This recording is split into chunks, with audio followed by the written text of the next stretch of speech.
Setiap hari, kita terjebak dalam kemacetan, terpapar polusi, dan sulit berjalan kaki di kota sendiri. Tapi, bagaimana jika kota kita bisa lebih ramah untuk pejalan kaki? Bayangkan berjalan kaki tanpa harus bersaing dengan kendaraan bermotor. Inilah gambaran kota yang ramah pejalan kaki atau yang sering disebut sebagai walkable city. Di banyak negara seperti Jepang dan Belanda, trotoar bukan sekedar pelengkap jalan.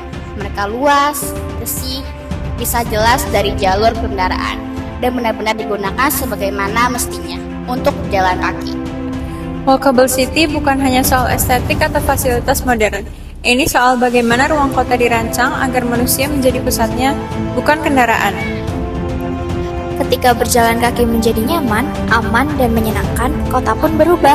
Interaksi sosial meningkat, polusi berkurang, dan kualitas hidup warganya ikut naik.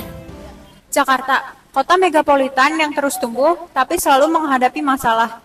Polusi udara yang semakin parah, padat, sibuk, macet yang tak kunjung selesai, menjadi tidak ramah bagi para pejalan kaki, dan itu menjadi masalah sehari-hari. Setiap hari, jutaan orang berjalan kaki karena itu menjadi bagian dari aktivitasnya. Namun, pada kenyataannya, Jakarta masih belum menjadi kota yang ramah bagi pejalan kaki. Trotoar yang sempit, bahkan tidak ada karena habis digunakan oleh pedagang dan habis digunakan oleh pengendara bermotor.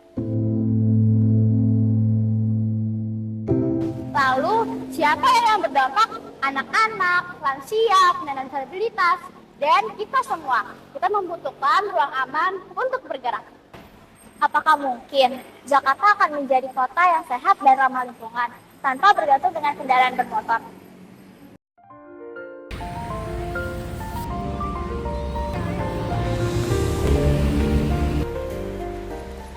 Len, ternyata enak juga ya jalan-jalan di trotoar kayak gini. Jarang-jarang loh kita bisa jalan kaki di kota yang padat kayak gini dengan senyaman ini, ya nggak sih? Bener banget, ternyata trotoar seluas ini, sebagus ini, ya banyak manfaatnya. Selain bikin kita nyaman, ya bikin kota kita jadi lebih sehat lagi nggak sih? Iya, bener banget. Kalau aksesnya ternyata seenak ini, orang-orang tuh jadi lebih rajin gak sih buat jalan kaki? Terus mereka tuh ngurangin yang namanya penggunaan motor dan juga mobil secara terus-terusan. Nah, bener banget. Ternyata efek dan dampaknya itu besar banget loh. Misalnya, polusi berkurang, tubuh kita jadi lebih sehat, interaksi sosial juga meningkat, dan bisa jadi juga ekonomi lokal makin hidup gak sih? Karena orang-orang setiap yang jalan terus lihat ada toko-toko kecil di pinggir jalan ya, mereka mau gak mau beli gak sih? Iya, benar banget.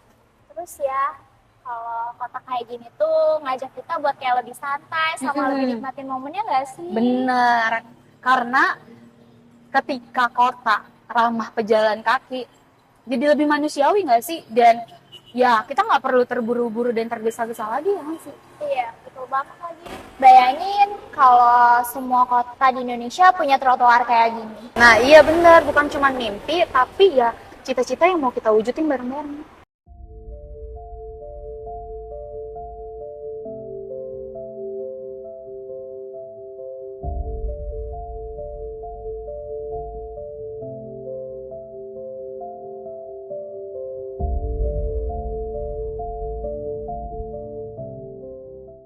Kadang perubahan itu dimulai dari langkah kecil, dari satu teguran, dari satu kesadaran. Jalan kaki bukan hanya aktivitas jasa, tetapi cara sederhana untuk kita menjaga tubuh kita dan pikiran dari stres dan cemas. Nah, berjalan kaki itu bisa mengurangi resiko depresi, meningkatkan kualitas tidur, dan memperlambat penurunan fungsi kognitif.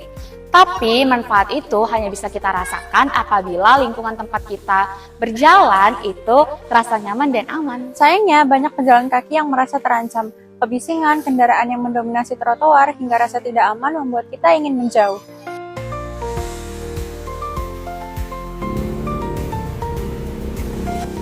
Kota yang tertata rapi dan estetis terbukti membangkitkan rasa kegembiraan dan keterhubungan sosial. Bukan hanya membuat kita ingin tinggal, tetapi juga membuat kita ingin terlibat. Ingat, setiap ruang yang kita jaga adalah ruang hidup bersama. Karena kota yang manusiawi tidak ditentukan oleh kecepatan kendaraan, tetapi Tetapi oleh langkah kaki warganya merasa ruang untuk hidup.